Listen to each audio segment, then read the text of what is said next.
네, 요즘 전 세계적으로 화제가 되고 있는 넷플릭스의 드라마 오징어 게임이라고 혹시 들어는 보셨죠? 네, 보지는 못했다 할지라도 들어는 보셨죠? 네, 우리 다음 세대 아이들은 볼 수 없는 드라마 이야기를 해서 죄송합니다. 네, 여러분들은 18세가 되면 네, 한번 보시기를 바랍니다. 오징어 게임의 내용을 대략적으로 이야기를 해드리자면 이 오징어 게임은 수많은 빚을 져서 인생의 막다른 길에 놓인 사람들에게 게임을 시키는 거죠. 뭐 우리가 잘 알고 있는 무궁화꽃이 피었습니다 라든지 달고나 이렇게 뽑기 게임이라든지 또는 줄다리기 이런 것을 시켜서 거기에 게임에 이겨서 승리하게 되면 수백억의 상금을 주지만 게임에 지게 되면, 그러니까 우리가 보통 게임에서 너 죽었어 하잖아요. 그러면 실제로 죽임을 당하게 된다는 내용의 드라마입니다. 이 드라마가 얼마나 열풍인지 미국에서는 어떤 거리에서 한국어로 무궁화꽃이 피었습니다가 나오니까 길 가던 사람들이 그대로 멈추는 일이 있기도 하고요.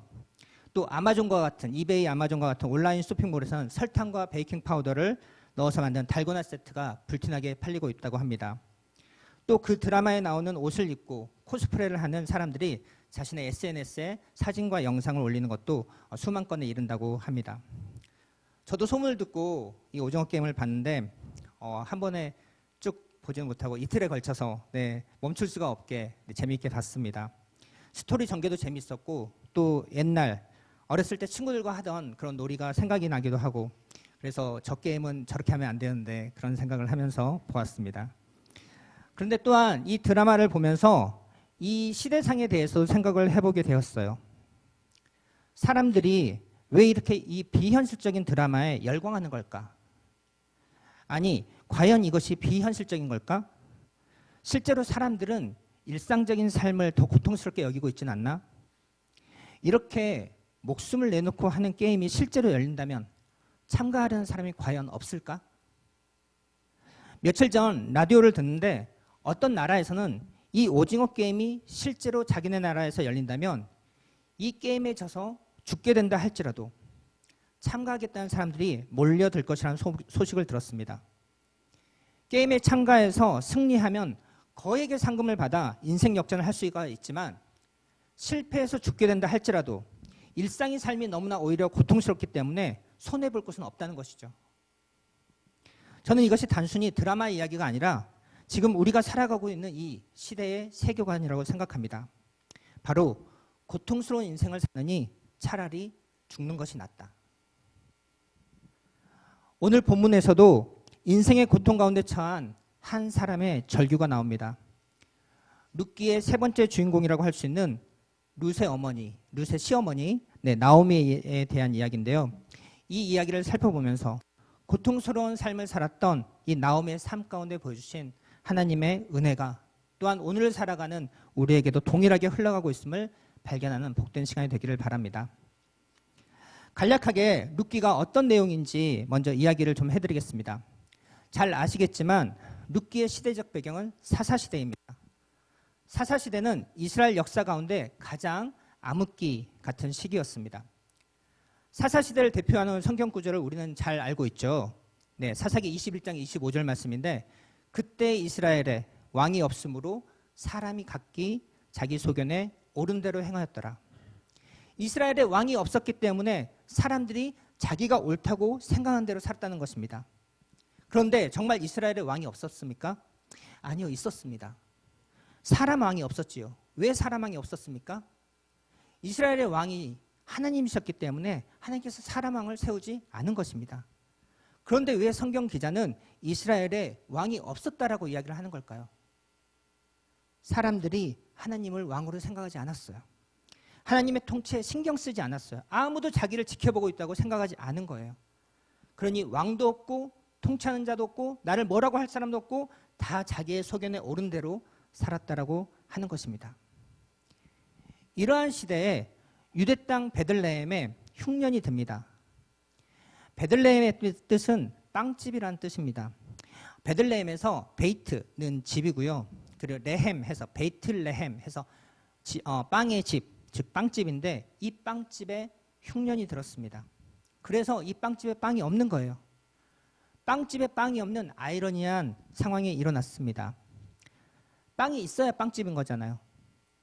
과일집에 과일이 없고 주유소에 기름이 없다면 우리가 그 과일집과 그 주유소를 왜 가겠어요? 빵집인 베들레헴에 빵이 없어졌기 때문에 이 가족이, 어떤 한 가족이 이 베들레헴, 빵집인 베들레헴을 떠나서 모압 지방으로 가서 살게 됩니다. 그 사람의 이름은 엘리멜렉이고 그 아내의 이름은 나오미예요. 우리가 좀 오늘 히브리어 단어가 몇 개 나오는데 뜻을 알고 좀 볼 필요가 있어서 설명을 하겠습니다. 엘리멜렉의 엘은 하나님이고요. 뒤에 이가 붙으면 나의라는 뜻이 돼요. 그래서 엘리 그러면 나의 하나님. 예수님께서 십자가에서 엘리 엘리 라마 사박다니 할 때 나의 하나님 어찌 나를 버리셨습니까? 아마 기억하실 거예요. 그래서 엘리는 나의 하나님이고 멜렉은 왕이라는 뜻인데, 그러니까 엘리멜렉은 나의 하나님 왕이신 나의 하나님이란 뜻입니다. 그리고 나오미, 아내인 나오미의 이름은 기쁨이란 뜻이에요. 나의 기쁨이기도 합니다. 그래서 그들에게는 말론과 기론이라는 두 아들이 있었습니다. 이들은 빵이 없는 빵집을 떠나서 베들레헴을 떠나서 모압 땅에 가서 살게 됩니다. 아마도 떠날 때는 희망을 품고 갔겠죠. 상황이 나빠져도 지금보단 나빠지랴. 이 세상 어느 곳이든 여기보단 낫겠지 하며 떠났을 것입니다. 그런데 그렇게 희망을 품고 떠난 모압 땅에서 나오미의 남편 엘리멜렉이 죽고 맙니다. 그래서 엄마인 나오미와 두 아들만 남게 되죠. 두 아들은 이제 장성해서 결혼을 해야 되는데 모압 땅에 살았기 때문에 자기 민족인 히브리 여인과 결혼하지 못하고 모압 여인을 만나게 됩니다. 첫째는 오르바라고 하는 여인을 아내로 맞이하고 둘째는 룻이라는 여인을 아내로 맞이합니다. 이들은 이제 가족도 늘었으니 더 잘 지게 될 것이라고 생각을 했을 것입니다. 그러나 그 두 아들 말론과 기론이 먼저 세상을 떠나게 됩니다. 그래야 이 가정에는 3명의 과부만 남게 되어 있어요. 시어머니인 나오미, 그리고 며느리인 오르바와 룻입니다. 처음에는 여인들이 경제활동을 그나마 잘 할 수 있는 시대이지만 이 당시 이곳에서는 여인들은 거의 경제활동을 할 수가 없었습니다. 이 집에는 돈을 벌어다 줄 남자가 없는 거예요. 그러니 이 세 여인의 삶은 어땠을지 한번 상상해 보십시오. 성경에는 나와 있지 않지만 이 여인들의 삶은 굉장히 처참했을 것입니다. 그런데 시간이 흐르자 그들에게 소식이 한 가지 들려옵니다. 고향 땅 유다에서 하나님께서 자기 백성, 즉 이스라엘 백성을 돌보셔서 그들에게 양식을 주셨다라는 소문이 들립니다. 흉년이 끝난 것이죠. 다시 말하면 빵집에 빵이 다시 들어온 것입니다. 그래서 이 3명의 여인은 일어나서 시어머니 고향으로 가려고 합니다.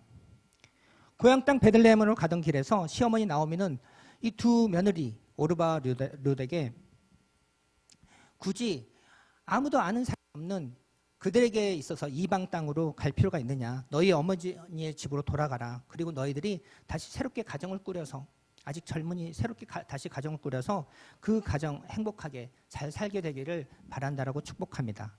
그러나 두 모압 며느리 오르바와 룻은 아닙니다. 우리는 어머니와 함께 어머니의 백성으로 돌아가겠습니다. 매달리지만 나오면 다시 한번 하나님께서 나를 치셨다. 나와 함께 한다는 것은 불행이 있을 뿐이야. 그리고 나는 너희들 생각할수록 더욱 마음이 아프다라고 하면서 그들이 돌아가 잘 살게 되기를 축복합니다. 그러자 그들은 서로 껴안고 소리 높여 울다가 큰 며느리인 오르바는 시어머니 나오미에게 입을 맞추고 자기 고향으로 돌아가고, 그러나 둘째 어머니 룻은 시어머니를 떠나지 않고 붙잡고 함께 가겠다고 합니다. 룻은 이렇게 합니다. 내게 어머니를 떠나라고 하지 마십시오. 어머니께서 가시는 곳이 나도 가겠습니다. 그리고 어머니의 백성이 나의 백성이 되고 어머니의 하나님이 나의 하나님이 될 것입니다. 나오미는 룻이 이렇게 굳게 결심한 것을 보고 더 이상 룻에게 떠나라는 말을 하지 않고 룻과 함께 고향 땅 베들레헴으로 돌아옵니다. 나오미가 돌아오자 베들레헴은 떠들썩해집니다. 나오미가 왔대. 나오미가 왔대. 소문에 소문이 돌고 사람들이 나오미를 보러 왔습니다. 그런데 나오미의 모습이 너무나 처참한 거예요. 얘가 정말 나오미가 맞아? 그래서 나오미는 이렇게 이야기합니다. 오늘 본문 말씀인데 다시 한번 다 함께 읽겠습니다. 20절 시작. 나오미가 그들에게 이르되 나를 나오미라 부르지 말고 나를 마라라 부르라. 이는 전능자가 나를 심히 괴롭게 하셨음이라. 내가 풍족하게 나갔더니 여호와께서 내게 비어 돌아오게 하셨느니라. 여호와께서 나를 징벌하셨고 전능자가 나를 괴롭게 하셨거늘 너희가 어찌 나를 나오미라 부르느냐 하니라. 나를 나옴이라고 부르지 마라. 나를 마라라 부르라. 이는 전능자 하나님이 나를 쉼이 깊게 하셨기 때문이다. 무슨 말입니까? 나를 나옴이 기쁨이라고 부르지 말아라. 차라리 마라. 이건 고통, 씀, 괴로움 이런 뜻인데 마라라고 불러라. 내 인생 기쁨이 없고 고통뿐이다. 왜요? 전능자 하나님이 나를 치셨고 나를 괴롭게 했기 때문이다라는 거예요. 그러면서 내가 풍족하게 나갔는데 하나님께서 나를 빈털터리가 되어 돌아오게 하셨다. 하나님께서 나를 징벌하셨고 괴롭게 하셨는데 너희가 어찌 나를 나옴이 기쁨이라고 부르느냐 합니다. 나오미가 자신의 신앙적으로 자신의 신학적으로 자신의 과거 시간을 어떻게 해석하고 있냐면 여호와께서 나를 징벌하셨다. 전능자가 나를 괴롭게 하셨다. 한마디로 하나님께서 나를 버리셨다. 나를 치셨다. 나에게는 이제 더 이상 소망이 없다라고 해석을 하고 있는 거예요. 왜 나오미가 자신의 삶을 이렇게 해석할까요? 두 가지예요. 먼저 그녀는 하나님께서 주신 약속의 땅을 떠나 모압으로 갔습니다. 그리고 두 번째는 그녀는 자신의 아들들을 이방 여인인 모압 여인과 결혼시켰습니다. 여기에 대한 자책과 죄책감이 있는 거예요.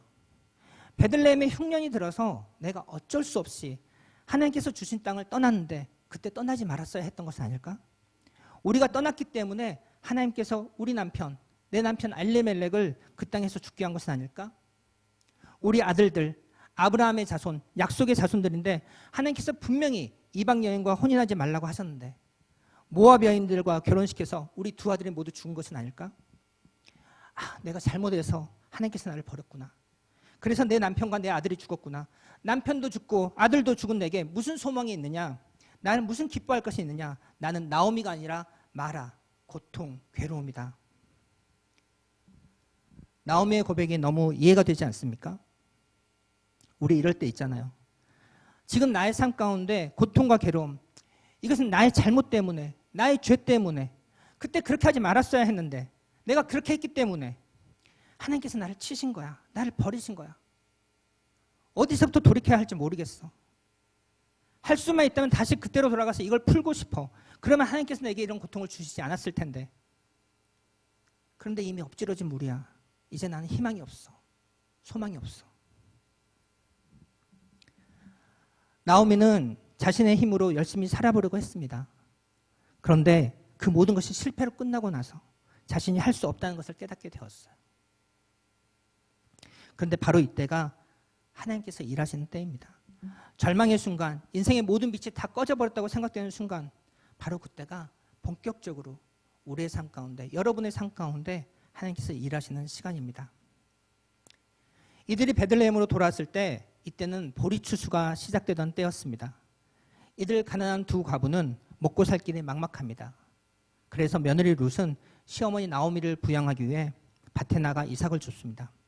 그런데 마침 우연히 들어간 밭이 돌아가신 시아버지 엘리멜렉의 친척인 보아스의 밭이었어요.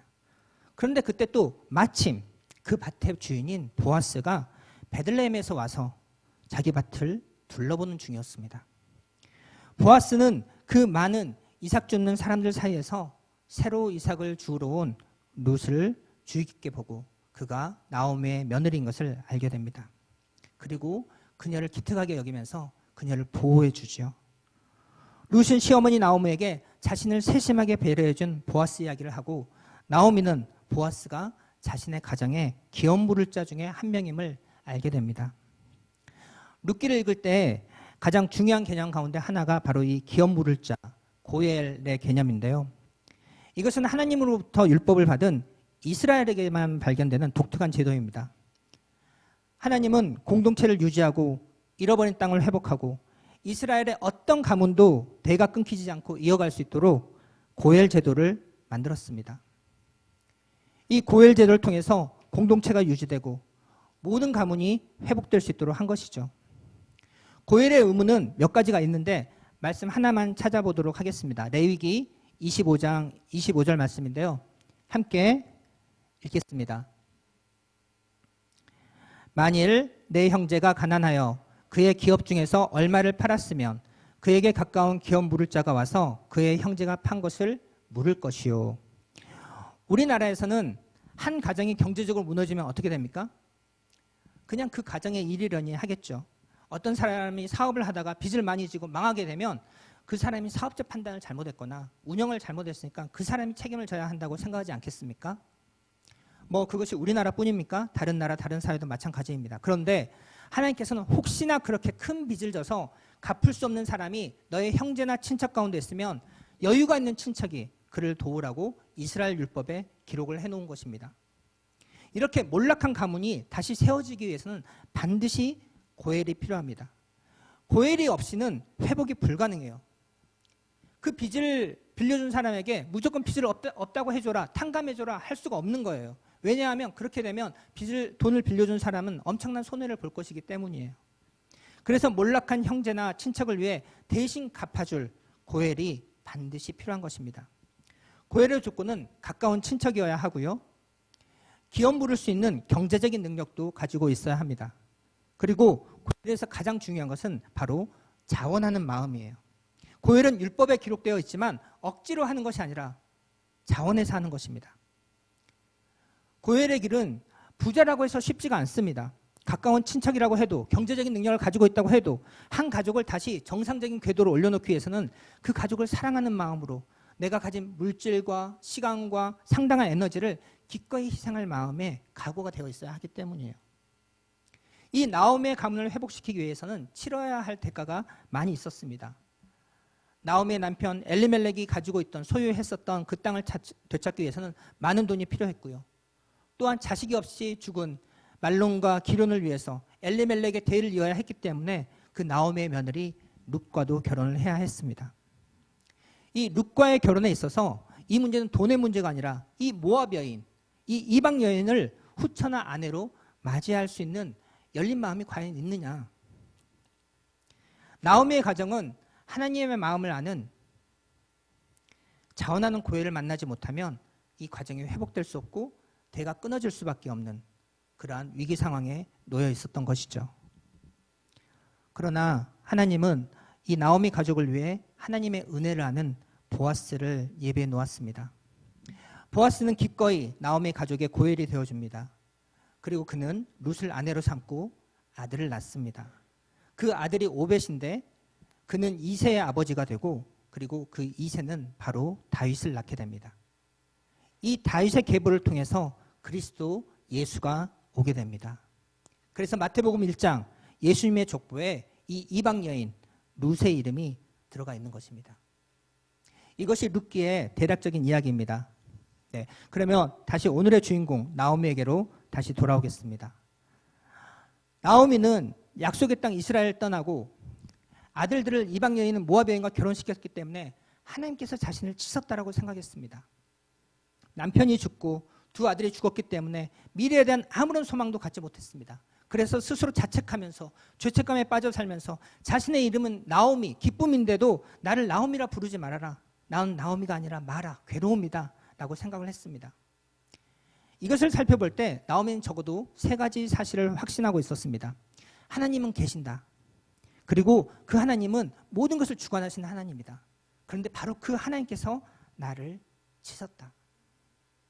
그녀가 이토록 괴로운 것은 모든 것을 주관하시는 하나님께서 자신을 미워해서 범죄한 자신을 미워해서 치셨기 때문에 나는 나오미가 아니라 마라라고 생각하고 있는 것입니다. 그러나 하나님의 생각은 나오미의 생각과 달랐습니다. 나오미는 그 이름 그대로 나오미, 기쁨이었습니다. 그렇게 그녀가 모압에 가서 만난 며느리 이 룻을 통해서 다윗이 태어나게 되고 그 계보를 따라 하나님께서 보내신다는 메시아 예수 그리스도가 태어나게 되는 것이죠. 여기에서 그녀가 그 약속의 땅과 자기 민족을 버리고 모압으로 가는 것이 옳았다고 이야기하는 것이 아닙니다. 룻기는 여기에 대해서 어떠한 해석도 평가도 없습니다. 또한 그녀가 자신의 자녀들 이방 여인과 결혼시켰다고 하는 것이 옳았다고 이야기하는 것도 아닙니다. 여기에 대해서도 성경은 침묵하고 있습니다. 이것이 하나님께 죄였을 수도 있지요. 그리고 그녀가 고통을 당한 것이 이 이유였을 수도 있습니다. 그러나 이 이유와 상관없을 수도 있어요. 성경은 거기에 대해서 한마디도 하고 있지 않기 때문이에요. 중요한 것은 무엇이냐면 하나님께서 그 사건을 그분의 주권으로 어떻게 사용하셨는가 하는 것입니다. 요셉은 자기 형제들에 의해 이집트의 노예로 팔려갔습니다. 그리고 그 형제들은 요셉의 옷에 짐승의 피를 묻혀서 아버지 야곱에게 보여주면서 아버지 아들 요셉이 맹수에게 공격을 받고 죽었다고 이야기를 합니다. 이것은 그 요셉 형제들의 끔찍한 죄인 거죠. 이집트로 팔려간 요셉은 우여곡절 끝에 파라오의 꿈을 해몽하여 이집트의 국무총리가 되어서 7년의 풍년과 7년의 흉년을 관리하게 됩니다. 그 7년의 흉년의 기간 자기 식구들 만나게 되고 그의 가족들이 가나안 땅에서 이집트 땅으로 내려오고 고센 지역에, 이집트의 고센 지역에 머물게 됩니다. 야곱의 가족들이 이집트 고센 지역에 머물게 된 것은 아주 중요한 이유가 있습니다. 만약에 야곱의 가족들이 그대로 가나안 땅에 있었다면 물론 그 흉년의 기간을 견디기도 힘들었겠지만 그 후손들은 이제 늘어나게 되는 후손들은 너무도 쉽게 그 주변 이방 민족들과 섞였을 거예요. 그리고 이집트로 내려와서도 그들이 목축을 하고 이집트 사람들이 가증하게 여겼기 때문에 고센 지역이라고 하는 다른 지역에 살았었는데 만약에 그들이 이집트 사람들과 잘 지냈다면 이집트인들과도 섞이게 되고 이집트의 이방신들을 또한 받아들이게 되는 그러한 일들이 있었을 것입니다. 이 야곱의 가족들이 이집트 고센 지역에 와서 그들만의 그래서 고센 지역에 와서 살게 된 것은 이집트라는 강대국의 보호를 받으면서도 또한 그 안에서 정말 민족으로 불릴 만큼 증가시킬 수 있었던 그러한 시간을 볼 수 있었던 것이죠. 이 모든 것의 출발은 요셉이 이집트로 노예로 팔려오면서부터 시작된 거예요. 그렇다면 하나님께서 그 요셉의 형제들에게 그 범죄를 저지르도록 요셉을 팔도록 종용한 것입니까? 아닙니다. 하나님께서는 절대로 우리를 죄를 짓도록 조종하지 않으세요. 요셉의 형제들이 죄를 지은 것을 하나님께서 그것을 선하게 사용하신 것이죠. 그래서 요셉은 후에 이렇게 고백합니다. 창세기 50장 20절 말씀. 당신들은 나를 해하려 하였으나 하나님은 그것을 선으로 바꾸사 오늘과 같이 많은 백성의 생명을 구원하시려 하셨나니. 하나님께서는 우리의 실수, 우리의 잘못, 심지어 우리의 죄까지도 선하게 바꾸십니다. 룻이 보아스 사이에서 다윗의 할아버지 오벳을 낳자 나오미 주변의 여인들이 나오미에게 이렇게 고백합니다.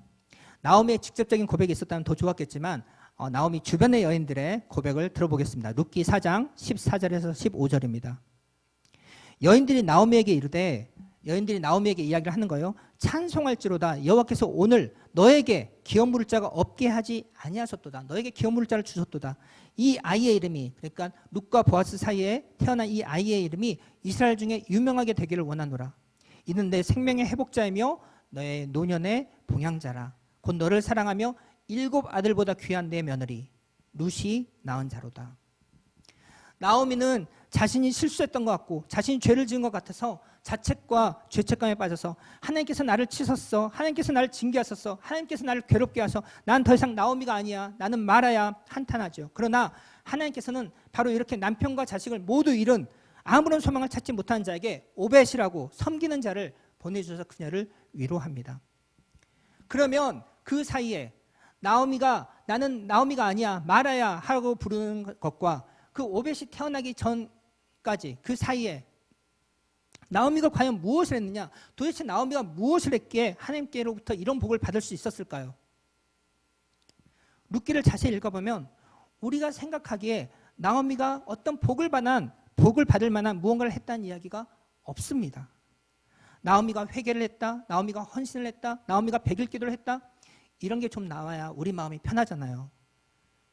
그래야 나도 저렇게 한번 해봐야지 할 텐데 룻기는 나오미가 복을 받아 어떤 행동을 했다는 것이 없습니다. 무슨 뜻일까요? 하나님의 주권입니다. 나오미의 어떠한과 상관없이 하나님께서 작정하고 나오미에게 복을 주신 거예요. 하나님께서 그분의 뜻대로 이끌고 가신 것입니다. 룻이 보아스를 만나게 된 것은 이삭을 주우러 간 밭이 우연히 보아스의 밭이었어요. 그날 또 마침 보아스가 베들레헴으로 와서 그 밭의 일꾼들을 격려하러 온 거예요. 그 수많은 이삭 줍는 여인들 사이에서 룻이 보아스의 눈에 들어온 거예요. 우리들이 보기에는 모든 일이 우연히 어쩌다 일어난 일처럼 보이지만 하나님의 절대적인 주권이 그 평범한 환경을 주관하셔서 하나님의 목적을 이루고 계신 것입니다. 이 우연처럼 보이는 평범한 환경을 사용하신 하나님의 주권이 결국 룻과 나오미에게 복이 된 거예요. 우리는 이게 너무나 불편하죠. 하나님께서 왠지 나에게만은 그런 복을 주실 것 같지가 않거든요. 내가 아무것도 하지 않았는데 하나님께서 내게 복을 주실 것이라는 확신이 없거든요. 다른 사람들에게는 모두 복을 주어도 왠지 하나님의 복은 나만 피해갈 것 같은 거예요. 왜일까요? 내가 잘못한 게 있기 때문이죠. 내가 지은 죄가 있기 때문이에요. 내가 복을 받을 만한 무언가를 해놓은 게 없기 때문이에요. 그래서 그리스도께서 다 해놓으신 거잖아요. 그래서 그리스도께서 다 용서해 주신 거잖아요. 그래서 우리는 그분의 자녀가 된 거잖아요.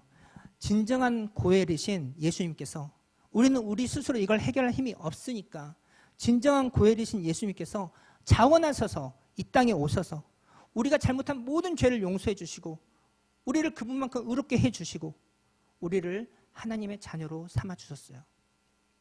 우리도 우리 자녀에게 좋은 것을 주려고 하는데 왜 하나님께서는 그분의 자녀인 우리에게 좋은 복을 주지 않을 거라고 생각하는 걸까요?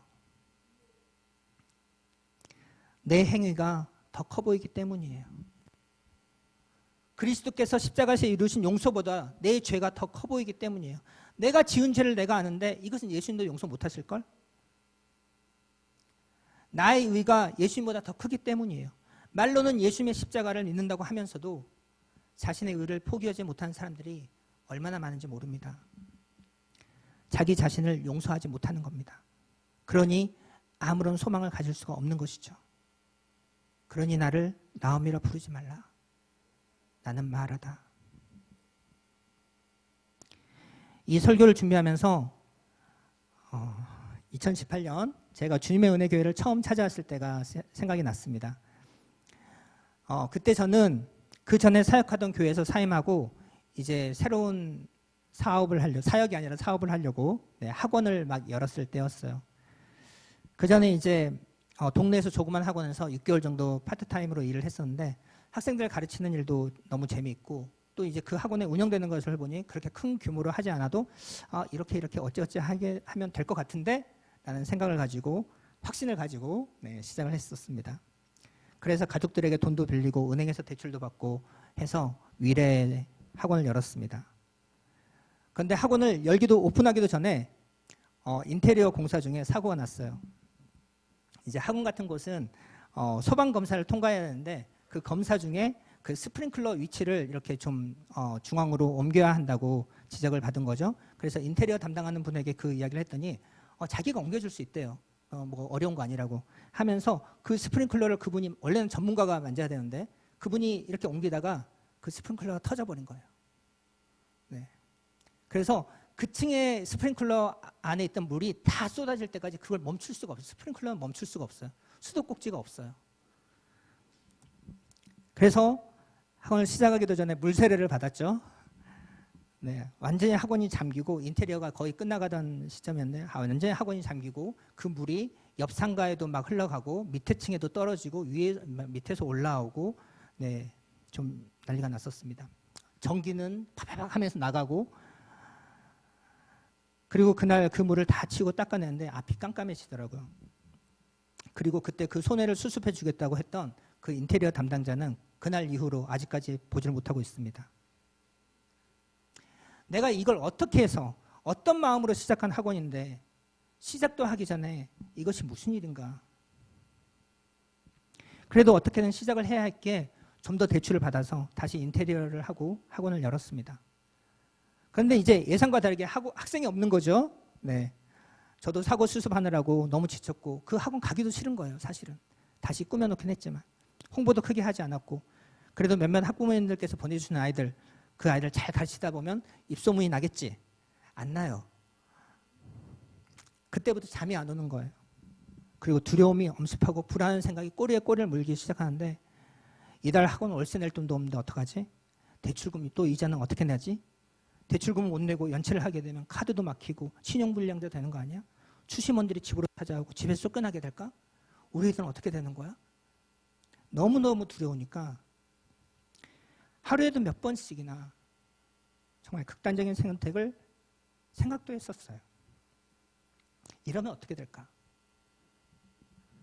그런데 주님의 은혜교회에서 배운 것, 날마다 자신에게 복음을 선포하라.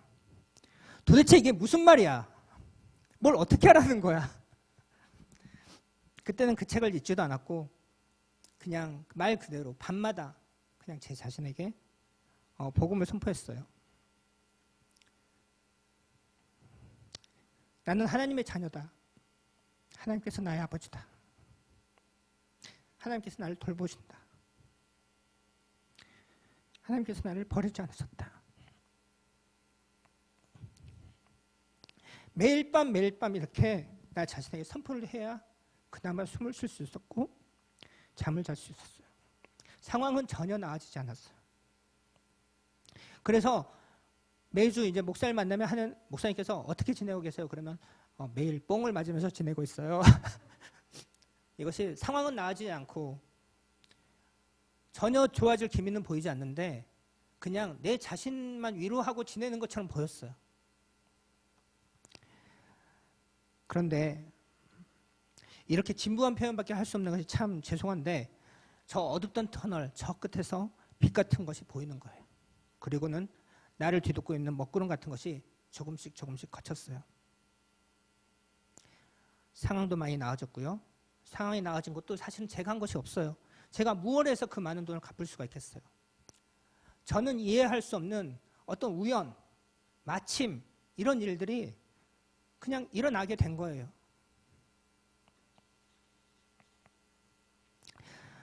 사랑하는 주님의 은혜교회 성도 여러분, 고난과 인생의 고통 문제는 이 성경과 우리의 삶에서 너무나 중요한 주제이지요. 너무나 그리고 흔하게 볼 수 있는 주제이지요. 하지만 이 주제를 설교할 때는 항상 조심스럽습니다. 왜냐하면 어떤 분들에게는 이것이 지금 현재 진행형이거든요. 한창 무거운 짐을 지고 고난의 터널을 지내고 있는 분들에게 나는 그분의 짐을 하나 덜어줄 힘도 없으면서 하나님의 선하심과 그분의 주권에 대해서 말씀드리는 것이 무슨 소용이 있을까 싶기도 해요. 사실 고난 중에 있던 나의 믿음의 친구들이 많이 고난 중에 하나님을 떠났어요. 그런데 그때가 바로 하나님에 대한 확신이 그 어느 때보다 필요한 때입니다. 하나님은 우리를 돌보고 계십니다. 하나님께서는 예수 그리스도를 우리에게 보내주셔서 완벽한 용서와 완벽한 의를 이루셨습니다. 우리는 그분의 십자가의 은혜를 받아들임으로 하나님의 자녀가 되었습니다. 그 후로도 우리는 여전히 넘어지고 여전히 죄를 짓지요. 그렇다고 하나님께서 우리들을 버리지 않으세요. 그렇다고 하나님께서 우리를 심판하지 않습니다. 물론 때로는 우리가 지은 죄 때문에 우리가 고난 가운데 들어가게 되기도 하지요. 그러나 그것은 하나님의 자녀들이 파기되었기 때문이 아니라 그 죄로 인해서 마땅히 져야 할 책임을 져야 하는 것뿐이에요. 이틀 전에 우리 집 2살배기 은채가 요즘 뭐 이것저것 집어먹어요. 손에 닿는 거 그냥 입으로 다 넣어요. 근데 식탁에 청양고추를 낼름 집어먹었어요. 뱉으라고 했는데 안 뱉고 그냥 삼켜버린 거예요. 30분을 울며 불며 고통스러워하죠. 하지만 부모가 해줄 수 있는 게 없어요. 물 주고 우유 주고 달래주고 할 뿐이죠. 그 고통이 사라지지 않잖아요. 물론 하나님께서는 우리 부모들보다 훨씬 더 많은 일을 하실 수 있으신 분이지만 하나님께서는 때로는 하나님께서도 기다리는 일밖에 할 수 없을 때가 있어요. 하나님께서 우리를 자녀 삼으시기 위해 이루신 것들을 온전히 받아들이십시오. 입으로 시인하여 구원에 이를 뿐 아니라 마음으로 믿어 의에 이르도록 하십시오. 그리고 그 어떤 것도 그리스도 예수 안에 있는 하나님의 사랑에서 우리를 끊을 수 있는 것이 없다는 것을 믿으십시오. 여러분들은 잊혀지지 않았습니다. 여러분들은 하나님께 버림받지 않았어요. 앞서서 오징어 게임 이야기를 했습니다. 이 시대를 반영하는 세계관이라고 말씀드렸습니다. 고통스러운 인생을 사느니 차라리 죽는 것이 낫다. 그렇지 않습니다. 우리가 당하는 고통은 의미 없지 않습니다. 우리는 우리의 죄로 또는 타인의 죄로 또는 그 누구의 죄도 아닌 하나님의 주권으로 고난을 당할 수 있습니다. 힘들며 고되도 매일매일이 고되고 매일매일이 어쩌면 지옥 같을 수 있고 도저히 이 고난의 끝이 보이지 않을 수도 있어요. 설사 그렇다 할지라도 하나님의 주권이 우리의 고난을 그분의 선으로 바꾸어 가실 것입니다. 왜냐하면 우리가 그분 손에 있고 그분의 관심 안에 있기 때문입니다. 그렇게 우리는 고난 중에라도 이렇게 고백할 수 있습니다. 나는 나옴이다. 나를 나옴이라고 불러라. 함께 기도하겠습니다.